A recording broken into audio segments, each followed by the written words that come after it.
প্রেক্ষাপটে পুরনো একটা আলাপ এবং অতি জরুরি আলাপ আবার একটু সামনে আনা দরকার বলে মনে করি। 4 বছর আগে আমি খোঁজ করে দেখলাম, প্রথম আলোতে একটা কলাম লিখেছিলাম যার হেডলাইন ছিল এরকম যে মাস্টার্স পাশ করে কেন টাইলস মিস্ত্রি হব না।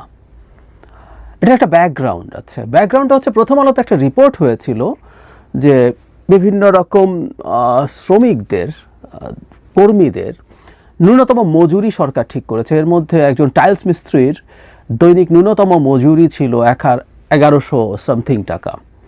তো ওই লেখার নিচে একজন কমেন্ট করেছেন যে আমি তো মাস্টার্স পাস করেও 10-15 হাজার টাকা চাকরি পেতে পারি, তো টাইলস মিস্ত্রি হওয়াই তো ভালো ছিল।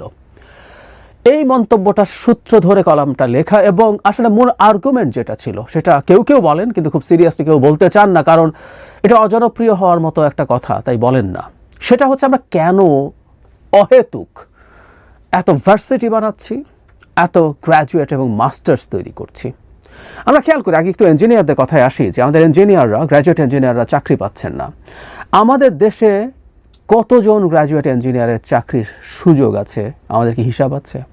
বা আমাদের একটা প্রজেকশন, আমাদের প্রাইভেট সেক্টর যখন যতটুকু গ্রোথ হচ্ছে সেই গ্রোথ কতজন ইঞ্জিনিয়ারকে ডিমান্ড করে আমরা কি হিসাব করেছি? যদি না করে থাকি তাহলে আমাদের এই পরিমাণ ইঞ্জিনিয়ার আমরা সরকারিভাবে এবং বেসরকারিভাবেও কেন তৈরি করছি?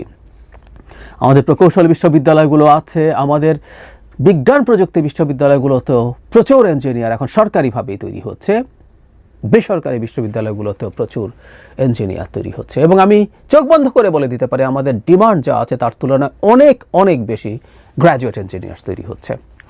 একই কথা সত্য আসলে অন্যান্য সাবজেক্টের ক্ষেত্রেও। মানে আমরা প্রতি জেলায় ইউনিভার্সিটি করব, শেখ হাসিনা বলতেন, তখনই এটার প্রতিবাদ করতাম যে আসলে একটা ভৌত অবকাঠামো তৈরি করেই লুটপাট করা যায় বলে তথাকথিত ভার্সিটিগুলো তৈরি করা হয়, এবং কোনো প্রয়োজন আসলে এগুলোর ছিল না।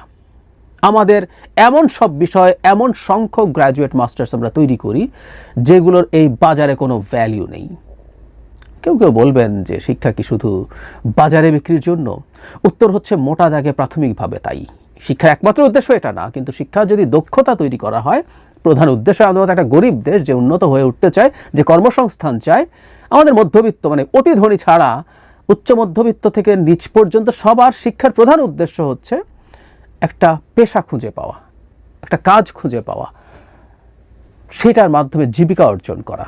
প্রায় সবাই তাই। এই জন্যই আমরা দেখব সেই লেখাপড়াগুলোই এদেশে ডিমান্ড পায় যেগুলোর জব প্রসপেক্ট ভালো আছে। কিন্তু না, আমরা ভার্সিটি খুললাম, আমাদের বিশ্ববিদ্যালয় কলেজ আছে, মানে প্রচুর অনার্স আছে কলেজগুলোতে, এবং পাস কোর্স বলে একটা গ্র্যাজুয়েশন আছে যেগুলো অবিশ্বাস্যভাবে এখনো কন্টিনিউ করছে। লক্ষ লক্ষ তরুণ তরুণী বেরোচ্ছে এগুলো থেকে পাশ করে, এবং এক তো শিক্ষার অধঃপতন আছে, শিক্ষার মানের প্রশ্ন আছে। আমরা ন্যূনতম মান নিশ্চিত করতে পারি না আমাদের শিক্ষায়। যে সাবজেক্টে যে পড়ছে বিরাট একটা অংশ, বেশিরভাগ স্টুডেন্ট অলমোস্ট তেমন কিছুই জানেন না সেসব সাবজেক্ট সম্পর্কে। এগুলো যারা এসব নিয়ে ডিল করেন, চাকরি দিতে যান, তারা জানেন। নাম্বার 2 হচ্ছে তারা যদি দক্ষ হয়েও তৈরি হয়ে উঠতো, সেই পরিমাণ জবের সুযোগ তো সেই ধরনের জবের সুযোগ তো আমাদের অর্থনীতিতে নেই, আমাদের না, দুনিয়ার কোথাও থাকে না।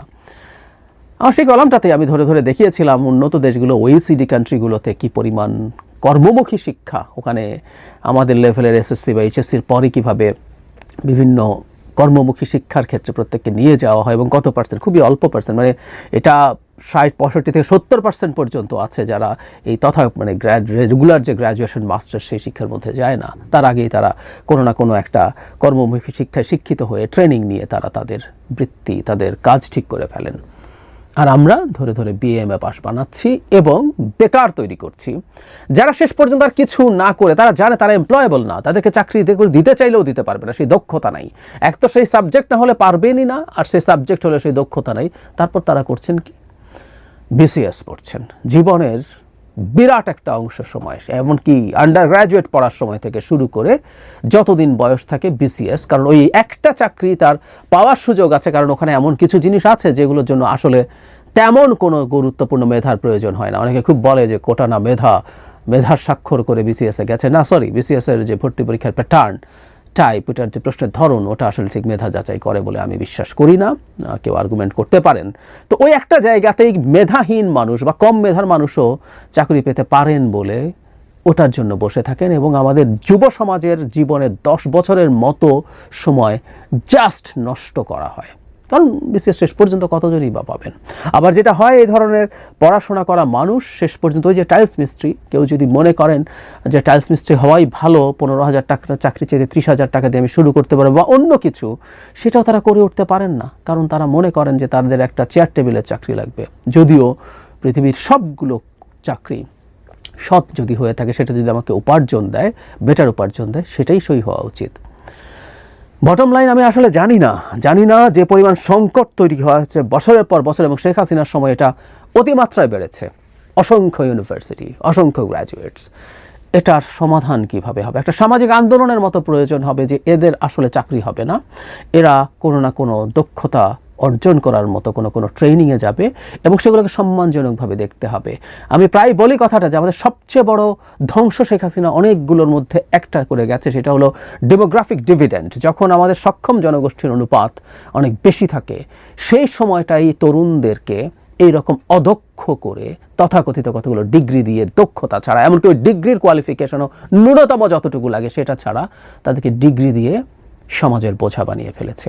আমাদের মনে রাখতে হবে, আমাদের মতো দেশের জন্য তরুণরাই হচ্ছে সবচেয়ে বড় শক্তি, জনশক্তি সবচেয়ে বড় শক্তি। দেশ পাল্টে দেওয়া যায়, আমাদের চোখের সামনে সাউথ কোরিয়া, জাপান এভাবেই ওই জায়গায় চলে গেছে।